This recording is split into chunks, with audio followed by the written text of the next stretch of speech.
ES6와 함수형 프로그래밍 6번째 강의 템플릿 리터럴, 디스트럭처링 어사이먼트 및 스프레드 오퍼레이터에 대해서 알아보겠습니다. 본 강의는 각 항목의 기술을 숙지하고 자바스크립트의 디카피 방법 및 데이터의 불변성에 대한 확보 방안을 이해하는 것을 목적으로 합니다. 상세 목표는 템플릿 리터럴을 통해서 확장된 문자열 이용 방법을 숙지하고요. 디스트럭처링 어사이먼트를 통해 함수를 어떻게 정의할 수 있는지, 그 다음에 스프레드 오퍼레이터를 통해 객체의 복사 방법 및 디카피에 대해 이해해 보도록 하겠습니다. 눈코딩은 최상급 개발자만이 할 수 있는 사치입니다. 주니어 여러분, 무조건 키보드로 치십시오. 템플릿 리터럴에 대해서 설명하겠습니다. 예전에는 템플릿 스트링이라고도 했습니다.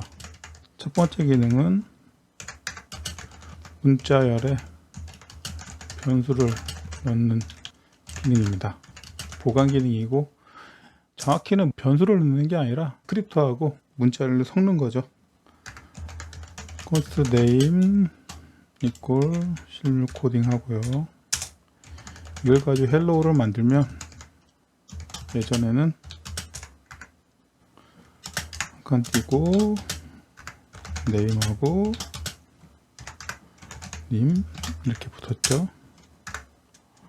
이거를 새로운 방법으로는 역다운표 사이에 문자열을 넣고요. 그 다음에 달러 표시 중괄호 name이라는 변수를 집어넣은 다음에 콘솔 로그를 해보면 예전 것도 하고 그리고 실행시킵니다. 네, 같은 게 나오죠. 보기 편하게 여기에 그 조건식을 한번 집어넣어 보겠습니다. 우선 const 플래그를 하나 두고 true, 그 다음에 const noName 홍길동 하고 변수가 아니라 조건식을 넣죠. not flag이면 noName, 그렇지 않으면 실무 코딩 name 하고 실행시켜 보면 플래그에 따라서 값이 변경되는 걸 알 수 있죠. 이런 식으로 문자열하고 스크립트를 섞어 가지고 자신이 원하는 문자열을 만드는 법을 이 템플릿 리터럴이라고 합니다. 두 번째 템플릿 리터럴의 중요한 기능은 멀티라인 서포트입니다. SQL문을 하나 갖고 가보겠습니다. 이렇게 멀티라인으로 있는 거를 카피해서 쓰려면 예전에는 카피한 다음에 라인을 스트링으로 만들어주고 플러스를 통해서 하나의 문자열로 더해줄 수밖에 없습니다. 콘솔 로그를 하면 이런 식으로 나올 수밖에 없었죠. 하지만 리터럴 템플릿을 쓰게 되면 역탐표 사이에 카피한 SQL을 그냥 집어넣을 수 있습니다. 정말 편해진 기능입니다. 이거는 뭐 HTML을 만들 때도 쓸 수 있겠죠. 콘솔 로그 해보면 값이 나오고요. 약간 응용을 하면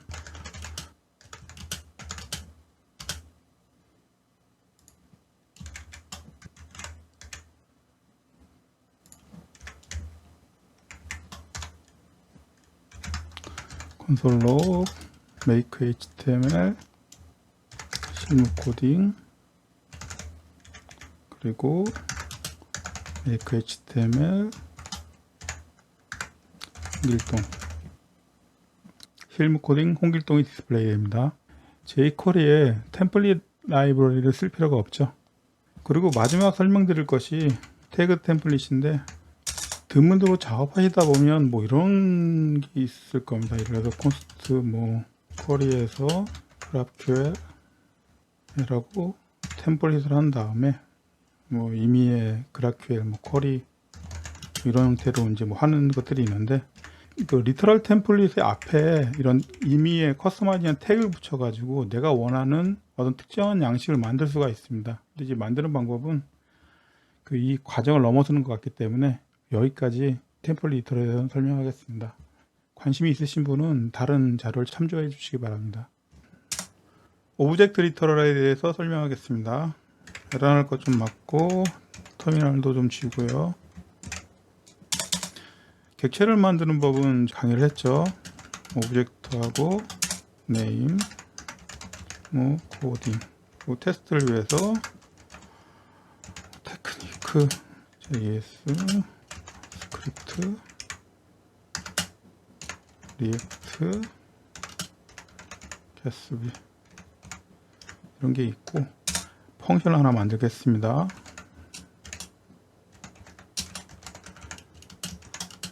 화살표 함수가 아니라 그냥 함수 좀 만들게요. 턴 테크.렌스 하고 콘솔 록 오브젝트 함수 도출합니다. 네, 나왔고요. 교육을 위해서 복사합니다. 오브젝트 2 하고 저장을 하면 네, 이렇게 나옵니다. 우선 여기서 실무 코딩이 이전에 저희가 선언을 해놨죠. 이렇게 네임. 그럼 이걸 가지고 이렇게도 가능하죠. 오브젝트 2의 프로퍼티 네임이 이전에 선언된 네임을 사용하겠다. 여기서 새로운 그 문법이 이걸 생략할 수 있습니다. 똑같이 실목이 떴죠. 컴퍼니 하나 추가시켜 보죠. const 컴퍼니에서 ANB 그리고 선언된 걸 가지고 컴퍼니에서 출력하면 컴퍼니가 들어갔습니다. 이게 무슨 뜻이냐면 변수 선언해 놓고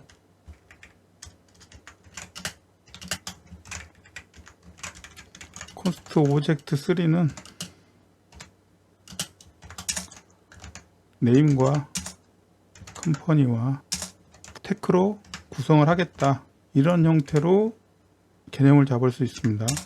로 오브젝트 3 하면 보시면 네임, 컴퍼니, 테크가 똑같이 나왔죠. 네, 물론 요거는 교육을 위해서 나중에 뺀 거고요. 요거는 나중에 교육할 스프레드 오퍼레이터에 다시 논의할 것입니다. 개념만 잡아 주십시오. 오늘 하고 조합해서 객체를 만들 수 있다. 두 번째는 요 펑션인데 요 부분을 생략할 수 있습니다.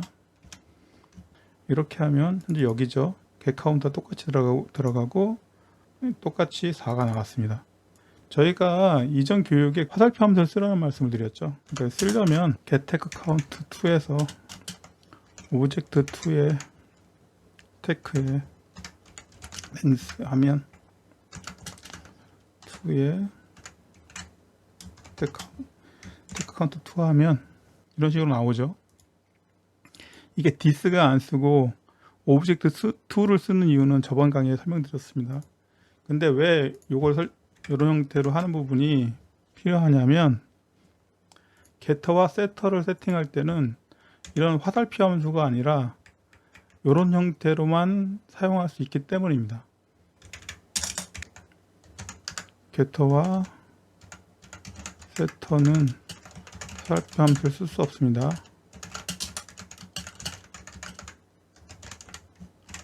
게터와 세터에 대해서는 그 객체 지정에 익숙하신 분이라면 금세 이해를 하실 텐데 여기는 간단하게 사용하는 것만 설명드리도록 하겠습니다. 저희가 이 오브젝트 2에 네임과 컴퍼니라는 프로퍼티가 있죠. 근데 이런 값이 필요할 때가 있습니다. 그 컴퍼니와 네임을 합쳐 가지고 어떤 그 값을 이제 리턴 받을 필요가 있죠. 예를 들어 이런 거겠죠. 컴퍼니 네임하고 리턴 회사 디스 컴퍼니에 소속된 디스 네임 환영 이런 형태로 이제 문자열이 필요하다 그러면 요거는 당연히 오브젝트 get company name 해가지고 원 좀 화면 닫고요. 이렇게 할 수 있습니다. 근데 이렇게 함수로 쓰지 않고 get 하고 company name 카피해서 한 다음에 object2에 company name 하면 여기와 이것이 같은 기능을 하죠. 이건 개념적으로 설명드리면 프로퍼티인 컴퍼니와 네임을 합성해서 별도의 프로퍼티를 만들었다고 이제 생각할 수 있는 거죠. 그 사용법은 get을 하고 getter입니다. 그 다음에 이거는 함수가 아니니까 동사를 달 필요가 없죠. 그냥 컴퍼니 네임 한 다음에 이것에 대해서 리턴할 값을 설명해 주면 이런 식으로 풀에서 사용할 수 있습니다. 네, 이게 getter고요. setter는 이것의 반대겠죠. 예를 하나 들겠습니다. set 생년월일 value하고 this 점 plus dt date까지 하고요. 이름이 같으면 안 되니까. 그리고 this 점 생년 value에 서브 스트링 0에서 4까지. 지금 이 오브젝트2에 벌스 dt 하면 이걸 2022년 0801 하면 저장을 하면 네, 여기 들어가 있죠. 즉 어떤 값을 받아서 프로퍼티 세팅할 수가 있습니다. 이렇게 하는 게 get하고 set하고 최신 이크마스크립트에 보면 프라이빗 프로퍼티에 대해서 정의되어 있기 때문에 되게 합쳐가지고 그 객체의 프로퍼티를 관리할 수 있는 체계를 완성했다고 볼 수 있습니다. 이 부분은 객체 지향에 대해 설명할 때 다시 한번 설명드리도록 하겠습니다. 3. 프라이빗 프로퍼티와 세터, getter를 통해 객체의 프라이빗 프로퍼티를 관리하는 체계가 완성됐다. 다시 정리하면 객체 리터럴에서 먼저 선언을 하고 조합해서 객체를 만들 수 있고요. 요 getter와 setter라는 것이 추가됐습니다. getter와 setter는 내부의 프로퍼티를 가지고 조합해서 외부에서 봤을 때는 프로퍼티처럼 작동하는 함수를 만들 수 있고 또 그 setter를 통해 가지고 내부의 프로퍼티를 조정할 수 있는 그런 기능들을 만들 수 있습니다. 그리고 요 getter와 setter에서는 화살표 함수를 쓸 수가 없습니다. 터미널을 클리어하겠습니다. 이번 교육은 Destructuring Assignment 구조분해 할당입니다.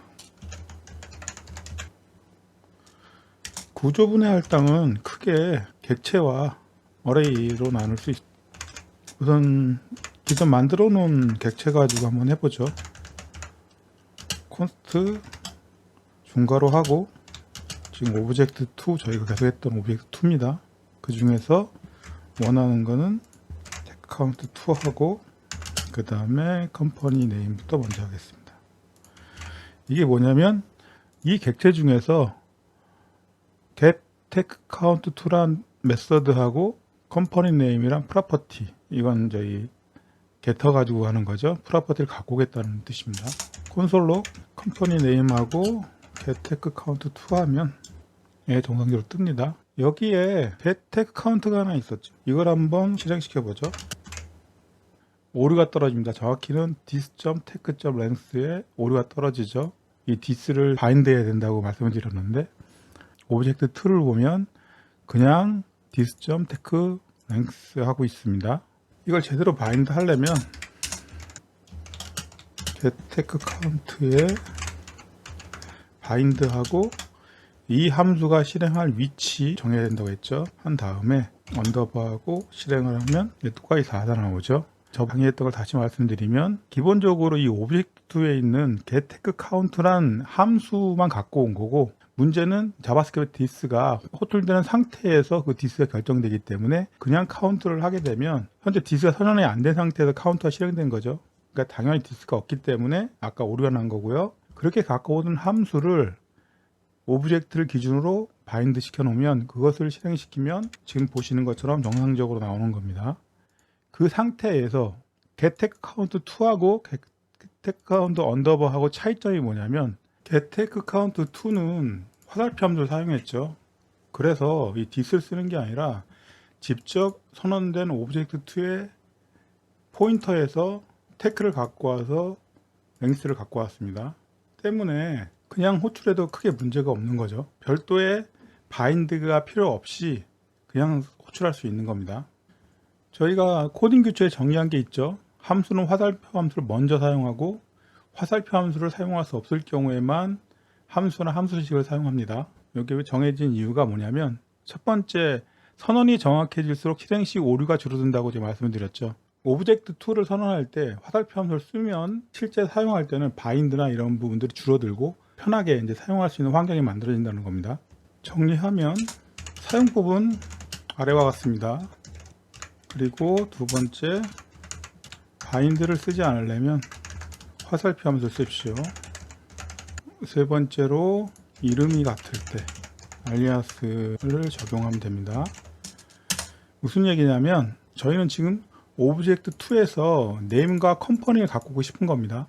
근데 네임도 그렇고 컴퍼니도 그렇고 이미 콘스트로 선언되어 있죠. 다시 컴퍼니나 네임을 선언할 수 없죠. 그때 쓰는 것이 알리아스입니다. 해보면 네임하고 컴퍼니를 해서 네임과 컴퍼니를 갖고 오면 오류가 떨어집니다. 떨어지는 이유는 요 네임과 컴퍼니가 이미 콘스트로 선언이 됐기 때문에 상수를 다시 선언할 수 없죠. 때문에 이거를 마스 네임하고 다른 이름을 줘서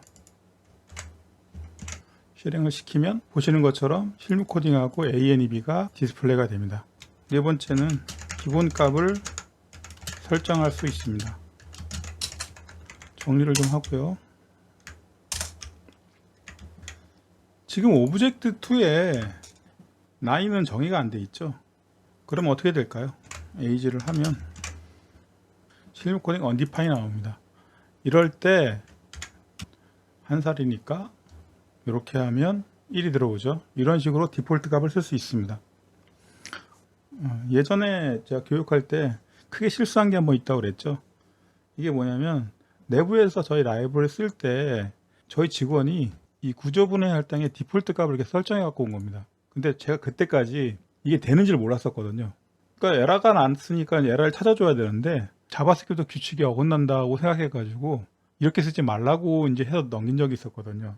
근데 결과적으로 봤을 때는 그 친구 쓴 것이 맞는 겁니다. 그 다음에 다른 곳에서 이제 에러가 났던 거죠.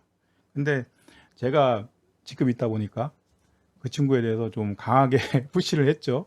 그 뒤로 사과를 못 했는데 이런 말씀을 드리는 이유가 자바스크립트가 계속 바뀐다고 말씀드렸잖아요.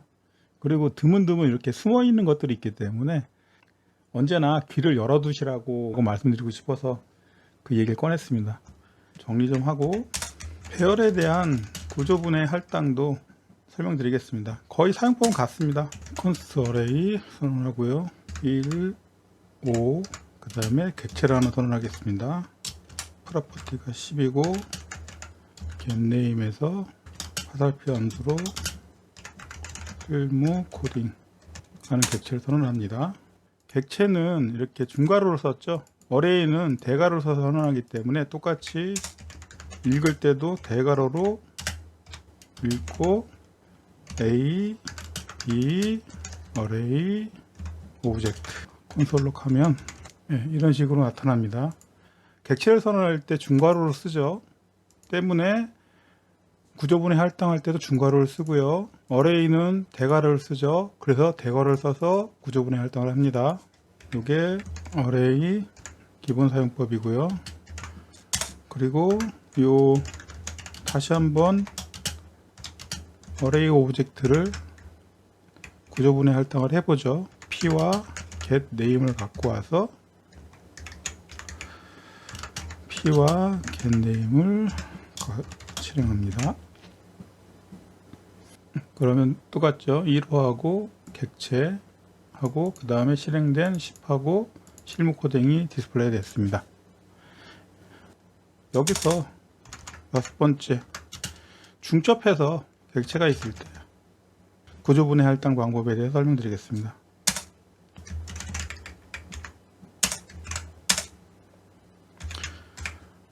여기서 알리아스처럼 하고요. 왜 객체죠? 그러니까 중괄호를 하고 중괄호의 프로퍼티를 이런 식으로 할 수 있죠. 이건 코멘트 시키고, 그리고 어레이 오브제는 필요 없으니까 지우고요. 이렇게 하면 그냥 A, B하고 P와 getName을 할 수 있습니다. 이런 식으로 어레이에서는 객체를 갖고 와서 다시 분해하는 게 아니라 재구조 분해 할당을 해서 직접 사용할 수 있습니다. 여기에 객체라면 어떻게 될까요?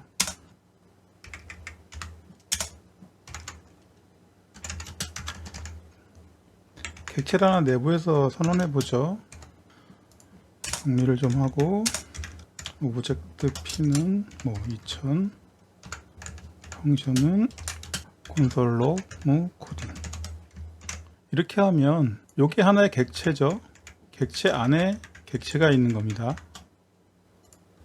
그러면 여기서 갖고 올 때 오브젝트 갖고 옵니다. 그리고 여기서 다시 구조 분해 할당을 하죠. 오브젝트 P하고 FNT. 그래서 오브젝트 P는 출력을 하고요. FNT는 실행을 하면 되겠죠. 네, 그러면 2000과 실무 코딩을 합니다. 객체 안에 객체를 구조 분해 할당할 때는 그 객체에 세미콜론 하시고요. 그리고 다시 구조 분해 할당을 시켜서 그것을 참조하시면 됩니다. 우리는 데이터를 다룰 때 객체로도 만들 수 있고 그 다음에 배열로 만들어서 데이터를 다룰 수가 있습니다. 그러면 객체의 구조분해 할당과 배열의 구조분해 할당에 대해서 잠시 비교해 보는 것도 의미가 있겠죠. 객체의 구조분해 할당은 이름, 프로퍼티 명으로 관리될 필요가 있는 데이터일 때 처리가 됩니다. 즉 객체는 네임 컴포넌트 테크가 이렇게 선언되어 있죠. 하지만 객체 분해를 할 때는 그 순서는 크게 상관이 없습니다. 뭐 이거를 앞으로 하거나 뒤로 하거나 상관없이 똑같은 동작을 하게 됩니다. 그에 비해 배열은 각각의 값들이 이름을 갖고 있지 않죠. 때문에 그 해당 데이터의 위치가 중요합니다. 그래서 배열을 구조분해 할당할 때는 위치에 맞게끔 변수명을 정확하게 지정을 해야지만 정확한 데이터를 사용할 수 있습니다. 이러한 구조분해 할당을 가장 많이 쓰이는 것이 아마 그 루프문하고 함수인 겁니다. 실제 예제를 통해서 어떻게 사용하는지 펴보도록 하겠습니다. 화면을 클리어하고요. 샘플 데이터를 먼저 좀 만들겠습니다. 레퍼런스에 무비 샘플 데이터가 있습니다. 이 중에서 앞에 두 개만 보시면 여기까지 갖고 와서 온라인 제이슨 포매터를 통해서 좀 포매팅을 하겠습니다.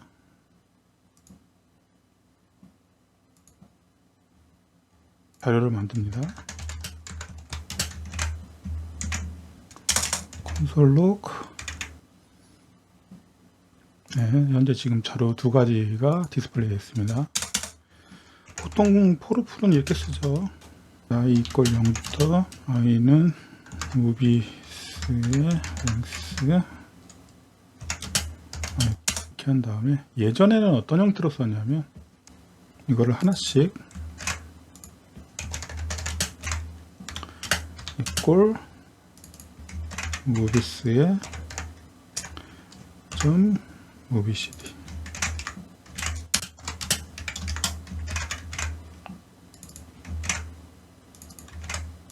이런 식으로 카피를 했죠. 너무 많으니까 요거까지만 합시다.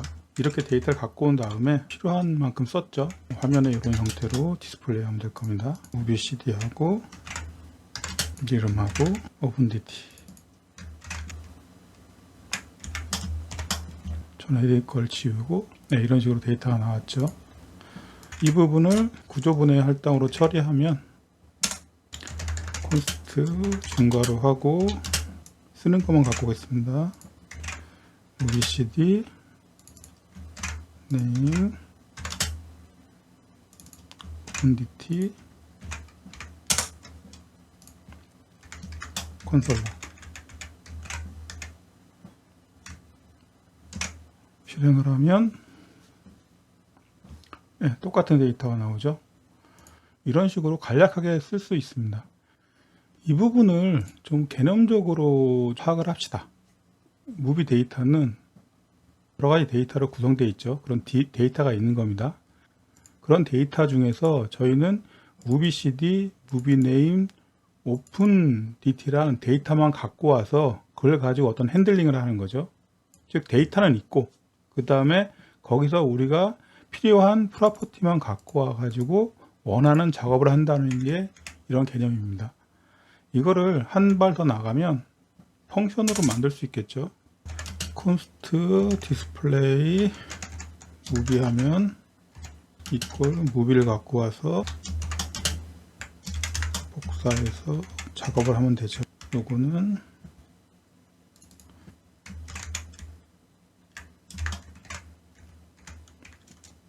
구분을 좀 하겠습니다. 그리고 복사해서 디스플레이 무비 무비스의 아이를 갖고 오고 저장을 하면 똑같은 자료가 뜨겠죠. 이렇게 화면을 좀 정리하고 이 저희가 만든 루프하고 이 콘솔로그 쓴 루프하고 차이점이 뭘까요? 디스플레이 무비도 콘솔로그도 솔직히 말하면 같은 함수잖아요. 이 부분은 저희가 필요한 데이터를 전부 다 갖고 온 다음에 콘솔로그라는 함수를 써서 이걸 디스플레이 한 거고요. 이건 개념적으로 그러니까 i번째 무비를 디스플레이 무비란 함수로 해서 이 디스플레이 무비 안에서 원하는 작업을 하도록 이제 만들어지는 거죠. 왜 제가 이런 식으로 설명을 하냐면 이 부분이 함수형 프로그래밍에 좀 들어가는 개념 중 하나이기 때문에 말씀을 드립니다. 다시 설명드리면 이 루프를 돌릴 때 기본적으로 루프 안에서 저희가 원하는 것을 갖고 와서 핸들링을 하는 그런 부분이 있고 이 두 번째 거는 데이터를 그냥 디스플레이 무비에다 던져줘서 이 함수를 통해서 원하는 작업이나 원하는 데이터를 갖고 오게 만드는 그런 개념으로 접근하셔야 됩니다. 결국 이 디스플레이 무비는 이 무비란 자료가 어떻게 오던 작업을 수행해야겠죠. 그게 이 디스플레이 무비란 함수가 안정적인 기능을 지원하는 방향일 겁니다. 대표적인 케이스가 이 무비에 널이 들어올 경우입니다. 데이터에 널을 추가하면 지금까지 만들었던 루프에서 많은 에러가 떨어질 겁니다. 대표적인 게 지금 무비 i가 널이죠. 널이니까 무비 cd 갖고 올 수 없습니다. 때문에 지금 이게 에러가 여기부터 에러가 떨어지는 거고요. 요거는 커멘트 시키고 두 번째 걸 보면 무비스 i가 마지막 거는 널이 될 수밖에 없죠. 우리 그때 하나 배운 게 하나 있죠. 널이나 디파인일 때는 처리하는 여기도 있을 겁니다. 예, 이런 식으로 해서 마지막 거는 무비 데이터 undefined 돼 있습니다. undefined 되는 부분이 있죠. 이 부분도 느낌표 점을 해가지고 저장을 하면 이런 형태로 처리할 수 있죠. 작업을 할 때 원치 않는 데이터가 왔을 때 이런 식으로 처리할 수 있다는 겁니다. 여기에 디스플레이 무비를 좀 더 안정화 시켜 보겠습니다. 이때 이렇게 하는 것보다 이렇게 하는 코드가 더 좋을 겁니다. 왜 그러냐면 아까 설명을 했죠. 디스플레이 무비는 어떤 무비 데이터가 오더라도 원하는 작업을 수행해야 된다. 안정적으로 에러가 안 나게끔 핸들링 하는 부분이죠.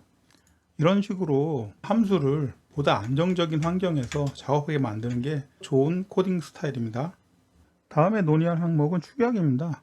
구조분해 할당은 어떤 의미에서는 축약이 하는 방법이라고 볼 수 있습니다. 보시는 것처럼 이런 식으로 개별 처리하는 부분들을 간단하게 객체로 바꿔가지고 정리를 했죠. 그러면 함수 축약을 한번 해봅시다. 우선 에러가 안 나게 이걸 좀 없애고요. 이 코스트 디스플레이 무비를 좀 더 축약해 보죠. 무비 2에서 그를 데이터를 갖고 오고 화살표 함수로 중괄호를 없애고 그냥 쓰면 됩니다. 이렇게 하면 우선 무비라는 변수가 사라졌죠. 직접 구조분해 할당을 해가지고 필요한 프로퍼티를 읽어드려서 사용을 했죠. 그리고 디스플레이 무비 2에서 실행을 하면 또 이상이 없고요. 여기서 다시 데이터에다 널을 집어넣어 봅시다. 널을 집어넣게 되면 실행하면 오류가 떨어집니다. 이걸 오류를 피하기 위해서 널이나 언디파인일 때 빈객지를 할당해주면 오류가 안 떨어지죠. 결국 이렇게 무비를 없애기 위해서 직접 구조분해 할당을 하면 저희가 별도로 이렇게 체크할 수 있는 방법이 없기 때문에 호출하기 전에 이 무비에 대한 데이터를 검증해 줘야 되고요. 그러면 함수 기준으로 봤을 때는 디스플레이 무비가 디스플레이 무비 2보다 더 안정적인 겁니다. 그리고 보기 쉬운 코드 입장에서 봤을 때도 보세요. 콘스트 디스플레이 2 한 다음에 갑작스럽게 무비 cd, 무비 넘버, 오픈 dt, 아규먼트를 구조분해 할당했구나. 그 다음에 그것을 사용한다 보다 우선 콘스트 디스플레이 무비란 객체를 갖고 와서 그거를 구조분해 할당을 해서 필요한 프로퍼티를 가지고 온 다음에 그걸 사용한다는 것이 훨씬 더 이해하기가 쉽습니다. 그래서 이제 유튜브 같은 데 보더라도 직접 이 아규먼트를 구조분해 할당해서 쓰는 것보다 이런 식으로 객체를 갖고 와서 다시 구조분해 할당해서 하는 방법으로 추천하고 있습니다. 물론 이런 형태로 하나라고 그러면 이렇게 쓰는 게 훨씬 더 읽기 편합니다. 하지만 여러 개의 아규먼트가 있을 때는 구조분해 할당하는 것이 훨씬 더 읽기 쉬운 코드가 됩니다. 그리고 또 이런 질문을 하실 수 있을 겁니다. 그냥 아규먼트를 개별적으로 다 처리하면 되지 않냐, 이런 식으로 말이죠. 근데 이런 식의 하는 부분들은 전에 했던 것처럼 이렇게 먼저 필요한 데이터를 다듬고 함수로 보내는 형태가 되는 게 첫 번째 있고요. 두 번째는 그 함수형 프로그램에서 하나의 아규먼트로 넘기는 부분이 유용하기 때문에 우선 이렇게 설명드리고 이 부분에 대해서 호출 규칙에 대해서는 그 함수형 프로그램 할 때 다시 논의하도록 하겠습니다. 코딩 규칙을 하나 추가하죠. 논리라고 되어 있는 걸 축약으로 바꿨습니다. 여기 함수형 아규먼트를 직접 구조분해 할당하지 말고 객체로 받아 자료의 유효성을 확인한 후에 구조분해 할당한다. 예외는 자료가 반드시 정의되거나, 그러니까 널이나 언디파인이 아니란 뜻이죠. 그럴 때만 필요한 프로퍼티가 2개 이하일 때만 더 보기 편하니까 그때만 예외로 둔다. 이런 규칙을 하나 더 만들겠습니다. 다시 소스에서 설명드리면 이런 식으로 아규먼트를 객체로 받아서 널이나 언디파인 때를 체크하죠. 함수의 안정성을 확보하고요. 그때 필요한 구조분해 할당을 함으로써 직접 구조분해 할당할 때보다 읽기 편한 소스를 만들어서 사용합니다. 여기까지가 객체의 구조분해 할당이고요. 지금부터는 어레이의 구조분해 할당을 어떻게 쓰는지 설명드리겠습니다. 화면을 클리어하고, 지금 예제는 그 리액터에 유즈 스테이트라는 훅이 있는데 그것을 비슷하게 만들어 봄으로써 배열의 구조분해 할당이 어떻게 쓰이는지 설명드리도록 하겠습니다. 우선 스테이트란 객체를 하나 만들겠습니다. 프로퍼티가 조이값 0을 가지고 있고, 이 스테이트의 P를 간접적으로 접근할 수 있는 그런 함수를 하나 만들겠습니다. 이름은 useState 하고요. 안에 change라는 함수를 만듭니다. 값을 받아서 이 스테이트의 P에다가 넣어줍니다. 그리고 리턴하는데 이 스테이트의 P와 이 체인지 함수를 리턴하는 거죠. 여기에 배열로 현재 스테이트의 값하고, 그러니까 사용하는 값이겠죠. 그 다음에 필요할 때 이 값을 바꾸기 위해서 체인지라는 함수를 집어넣는 겁니다. 사용할 때는 배열을 구조분해하죠. 그러니까 스테이트에 유즈 스테이트를 쓰겠다 하고 값을 갖고 오고 set value에서 필요할 때 값을 변경할 수 있는 함수를 갖고 옵니다. 그래서 이제 다른 데서 쓸 때는 콘솔 록해서 value 하면 당연히 0이 나오겠죠. 그런데 여기서 저희가 set value 해가지고 P의 값을 2000으로 바꿉니다. 그 다음에 const value 2 하고 set value 2 하면 use state를 써서 사용하죠. 콘솔 록해서 value 2 하면 2000이 나옵니다. 이것을 하나씩 설명드리겠습니다. 말한 대로 use state는 간접적으로 이 state의 P를 이용하기 위해서 하는 겁니다. 그리고 리턴할 때 array로 state의 P와 change라는 함수, 바꿀 수 있는 함수를 리턴 준 거죠. 그러면 이 array의 중요한 거는 이름이 아니죠. 어떤 위치를 가지고 함수명을 정의해서 사용하는 거죠. 그래서 use state의 array를 받을 때 첫 번째 거는 value라는 걸 받아서 사용하고 콘솔 로그로 화면에 디스플레이 시키고, 그 다음에 이 value 이 state의 P를 바꾸려고 하면 set value를 통해 가지고 이렇게 2000으로 바꿀 수 있는 겁니다. 그 다음에 두 번째 쓸 때는 똑같이 state를 쓰죠. 근데 value 2로 갖고 오고 set value 2란 함수로 갖고 옵니다. 그 다음에 value 2를 디스플레이하면 2000이 나오는 거죠. 결국 배열의 구조분해 할당은 이런 특성을 갖습니다. 공용적으로 사용할 수 있는 함수를 만들고요. 그 다음에 배열로 하면 사용하는 환경에 따라서 어떤 거는 value, set value 할 수 있고 어떤 거는 뭐 count, set count 할 수도 있죠. 그런 식으로 기능을 만들어 놓고 사용할 때는 그 사용하는 환경에 맞는 변수명을 정의해 가지고 사용할 수 있는 그런 영향을 제공합니다. 이게 배열의 구조분해 할당에 제일 합당한 예제인 것 같고요. 여기까지 해가지고 객체와 배열에 대한 구조분해 할당 항목을 정리하도록 하겠습니다. 화면을 클리어하고 마지막으로 스프레드 오퍼레이터에 대해서 설명하겠습니다. 스프레드 오퍼레이터는 크게 함수와 배열과 객체에서 사용되는데요. 우선 제일 간단한 함수의 스프레드 오퍼레이터 사용법을 말씀드리겠습니다. 함수를 하나 선언합니다. sfnt 해가지고 아규먼트로 a와 b와 스프레드 오퍼레이터 사용한 c 아규먼트를 받아서 콘솔 록에는 c만 출력을 하겠습니다. 사용할 때는 sfnt 1, 2, 3, 4, 5 하면 1은 A에 2는 B에 나머지 거는 C에 할당이 돼서 콘솔 록에 C를 할 때는 3, 4, 5가 됩니다. C++의 가변인수 형태의 기능이라고 보시면 되겠습니다. 두 번째는 array에서 스프레드 오퍼레이터를 사용하는데 const sArray 해가지고 1, 2, 3, 4, 5 하고요. 그 다음에 콘솔 록을 해보면 콘솔 록 점점점 3개 하고 sArray 하면 지금처럼 1, 2, 3, 4, 5가 그냥 디스플레이 됩니다. 세 번째는 제일 중요한 객체의 스프레드 오퍼레이터입니다. 터미널을 클리어하고요. 객체를 하나 선언합니다. sObject에서 단순하게 P1은 10이고 P2는 20을 하겠습니다. 그리고 const sObject2에서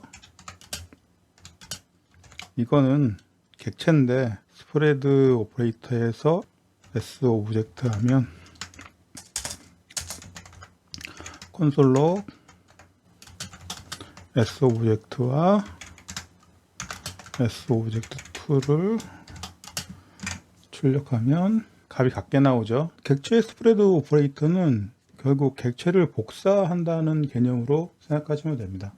단순하게 이런 형태로 한다면 이것도 뭐 객체 복사일 수도 있겠죠. S 오브젝트 3에서 S 오브젝트 1 오브젝트 3를 출력하면 이것도 뭐 똑같은 값은 나오죠. 하지만 그냥 이렇게 했을 때와 스프레드 오퍼레이터를 써서 복사했을 때의 차이점에 대해서 명확하게 인식을 하시고 들어가야 됩니다. 우선 쉬운 것부터 하면 저희가 지금 P1하고 P2를 갖고 왔죠. P3를 추가시키고 싶은 겁니다. 자, 열하고 이렇게 해서 P3 하면 P1이 P1, P2가 있는데 첫 번째 거는, 두 번째 건 P1, P2, P3에서 이 P3가 추가가 됐죠. 즉 객체를 갖고 오고 추가시킨 겁니다. 또 하나는 여기서 지금 P2의 값이 20인데 복사할 때 P2의 값을 2000으로 하고 싶은 겁니다. 보시면 P2는 20이 2000이 됐습니다. 무슨 얘기냐면 S 오브젝트의 스프레드 오퍼레이터를 통해서 P1, P2를 갖고 오죠. 그 중에 P2는 2000으로 바꾼 겁니다. 이 상태에서 뭐 P3를 더하게 되면 복사하면서 P2는 바꾸고 P3라는 프로퍼티를 추가시키는 거죠. 그러니까 프로퍼티를 추가시키거나 변경할 수 있습니다. 삭제는 불가능합니다. 그래서 삭제를 하려면 기존의 delete 명령 있죠. S 오브젝트 2하고 그것에 P2를 삭제해서 출력해 보면 P1은 P3만 나오죠. P2는 삭제되고요. 이렇게 스프레드 오퍼레이터 통해 가지고 객체를 내가 원하는 객체로 모디파이 하는 부분들은 설명을 드렸고, 여기서 주의 깊게 봐야 될 거는 요 P1, P2, P3가 이렇게 돼 있는 상태에서 저희가 delete S 오브젝트의 P1을 삭제시키겠습니다. 이 결과로 나타나는 걸 보면 S 오브젝트에 P1, P2가 있는데 그 P2만 남았죠. 그리고 S 오브젝트 2는 기존에 복사한 P1이 그대로 남아 있습니다. 기존에 P1이 있고 P2는 들어왔다 삭제됐기 때문에 없어졌고 P3는 추가됐죠. 그리고 우리가 단순하게 대입시켰던 이 S 오브젝트 3는 S 오브젝트랑 같이 P2만 남아 있습니다. 이런 거를 기본적으로 소프트 카피라고 그러고, 이렇게 카피하는 거를 딥 카피라고 합니다. 소프트 카피는 이전 교육에 제가 설명드린 것처럼 이 S 오브젝트는 실제로 이 값이 저장된 메모리 공간을 가리키는 포인터로 이해하는 게 더 편하다고 말씀드렸죠. S 오브젝트 3는 이 값 자체를 참조하는 것이 아니라 S 오브젝트가 가 있는 포인트의 값을 참조한다고 생각하시면 됩니다. 즉 S 오브젝트하고 S 오브젝트 3는 메모리의 어떤 공간에 이런 P1과 P2를 저장하는 메모리를 가리키고 있는 거죠. 그래서 저희가 delete S 오브젝트 P1을 하면 이 S 오브젝트가 가리키는 공간에 가서 그 공간에 있는 P1, P2 중에서 P1을 삭제하는 거죠. 그러면 S3는 S 오브젝트랑 똑같은 위치를 가리키고 있으니까 S3가 P1이 삭제된 자료를 가리키고 있는 겁니다. 그리고 그것을 출력했을 때 S 오브젝트와 S 오브젝트 3가 같은 값을 출력할 수밖에 없죠. 스프레드 오퍼레이터를 통해서 만들어진 이 카피는 S 오브젝트는 객체로 해서 메모리의 다른 영역을 할당을 한 거죠. 그 다음에 S 오브젝트의 프로퍼티를 갖고 와서 그 메모리 영역을 채운 겁니다. 그리고 그 메모리 영역 안에 있는 P2를 2000으로 바꾸고, 그리고 P3를 또 추가한 거죠. 그러면 메모리 영역에는 갖고 온 P1과 갖고 와서 2000으로 바뀐 P2와 그 다음에 추가된 P3가 있는 거죠. 그 중에서 P2가 삭제됐으니 P1과 P3가 있는 거, P3만 출력이 되는 겁니다. 너무 설명이 복잡하겠는데 간단하게 보통 대소프트 카피 같은 경우는 가리키는 위치를 복사한다 생각하면 되고, D카피는 실제 값을 복사해 가지고 사용한다고 생각하시면 됩니다. 지금 대문이 소프트 카피인 것처럼 자바스크립트는 기본적으로 그 소프트 카피가 디폴트 값입니다. 그리고 이번에 스프레드 오퍼레이터를 통해서 아는 것처럼 이 디카피가 추가되는 거죠. 자바스크립트에서 이 소프트 카피가 디폴트인 이유는 객체를 만들 때마다 복사를 하게 되면 속도가 엄청나게 느려지잖아요. 퍼포먼스 때문에 이렇게 설계를 한 것 같은데, 왜 이렇게 이 부분을 강조하냐면 이 부분이 함수형 프로그래밍에서 데이터의 불변성을 확보하는 순수 함수를 만드는 가장 기본이 되는 기능이기 때문에 그렇습니다. 이 부분은 다시 한번 그 순수 함수 할 때 논의를 할 것이고요. 이것은 리액터로도 넘어가니까 다시 한번 강조드리지만 이 부분의 개념을 명확하게 인지해 주십시오.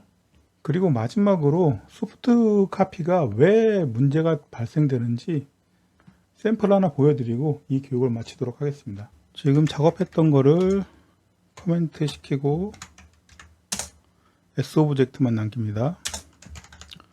콘솔 록 S오브젝트. S오브젝트를 실행하고 임의로 작업을 합니다. 여기에 여러가지 작업을 하겠죠.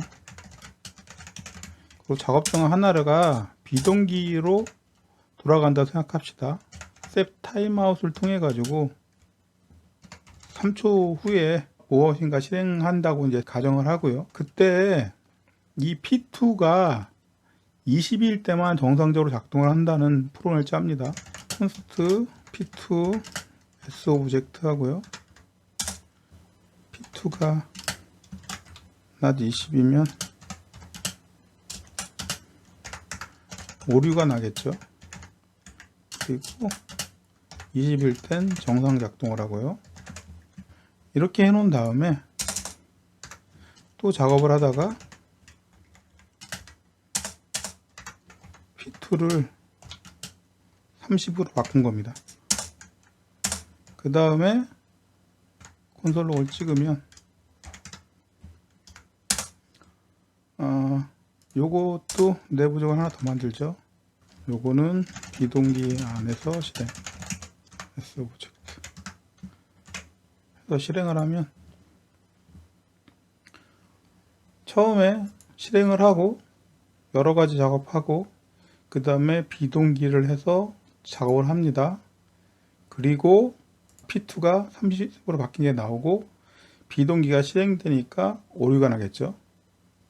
이 부분을 외부로 한번 보면 더 명확하게 이해할 수 있고요. 얀 웹하면 브라우저가 뜨고 아까 콘솔 같이 S오브젝트가 지금 출력이 됐죠. 그리고 여러 가지 작업을 한 다음에 비동기로 작업시켜 놓고 저희가 다시 S오브젝트를 출력했습니다. 그리고 비동기 안에 X오브젝트를 하고 오류가 났습니다. 이때 이걸 다 열어보시면 여기는 P2가 30으로 바뀐 다음에 당연히 이렇게 나오죠. 이 부분도 디스플레이 할 때 30으로 바뀌어서 출력했기 때문에 당연히 나옵니다. 그러면 이 부분은 처음에 P2가 20이었을 때였죠. 보시면 30입니다. 이게 소프트 카피이기 때문에 이런 문제가 발생되고요. 직원이 작업할 때 요것 때문에 한번 문의를 한 적이 있습니다. 자기는 분명하게 처음에 20으로 해서 출력을 하고 여러 가지 작업한 다음에 30을 가지고 변경한 다음에 딱 본 겁니다. 근데 30은 여기 제대로 왔어. 그 다음에 그럼 데이터가 이전 데이터는 어떻게 됐는지 보려고 여기 위치를 봤더니 20이 나타난 게 아니라 30이 나타난 겁니다. 디버깅 할 때 머릿속에서는 처음에 S오브젝트가 실행이 돼서 20이 되고 작업을 할 때는 20을 가지고 작업을 했는데 그럼 20까지 여긴 작업이 됐겠죠. 그런데 최종적으로는 출력해서 30이니까 그 30이랑 여기 20으로 작업한 결과가 다시 디스플레이 될 텐데 여기가 30을 보이니까 이거 값이 어떻게 된 거지? 오해할 수가 있습니다. 근데 이게 소프트 카피라는 개념을 알고 있으면 이것이 해결이 되고요. 그리고 비동기 작업할 때는 값을 변경한 시점하고 이 비동기가 실행될 때 그 시점을 정확하게 저희가 일치시켜 놓지 못하기 때문에 이런 경우는 오작동을 원하지 않는 작동을 할 때가 있습니다. 이걸 해결하기 위한 가장 좋은 방법은 이 S오브젝트 P2가 이런 식으로 30으로 해가지고 그 뒤에 작업을 하는 거죠. 이럴 때 기존의 S오브젝트를 놔두고 const sObject2 해서 저번처럼 스프레드 오퍼레이터로 복사를 한 다음에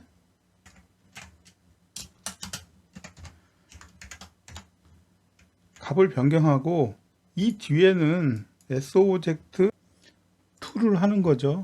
그러면 이런 식으로 비동기화에 실행될 때도 정상 작동할 수 있습니다. 이것은 처음 sObject를 생성했죠. 이 생성된 값은 변경이 없는 겁니다. 그냥 변경이 필요할 때는 새로운 값으로 할당을 하고 그 뒤에 값을 사용하는 거죠. 즉 처음에 콘스트로 선언된 값이 변경이 없으니까 set timeout처럼 눈에 보이지 않는 작업에 의해서 변경이 될 때도 이상 없이 정상 작동을 합니다. 그리고 이 뒤에는 새로 추가된, 그러니까 sObject 기반으로 만들어진 새로운 오브젝트를 기반으로 작업을 하기 때문에 이 뒤도 이 p2의 30이라는 값을 가지고 정상적으로 작업을 할 수 있는 거죠.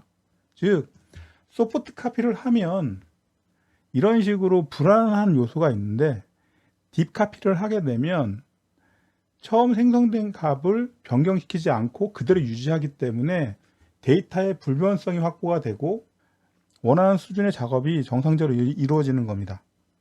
코딩 규칙 하나 추가하겠습니다. 가장 중요한 데이터 불변성 확보 때문에 그러고요. 생성된 객체의 프로퍼티를 변경하여 사용할 경우에는 그냥 객체를 디카피를 통해서 복사를 하고요. 그리고 그것을 통해서 사용하면 안전한 프로그램을 만들 수 있습니다.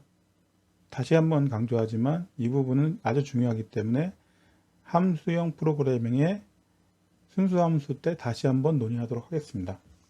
이것으로 이번 강의는 마치고요. 마지막으로 더 좋은 콘텐츠 제작을 위해 구독과 좋아요 부탁드립니다.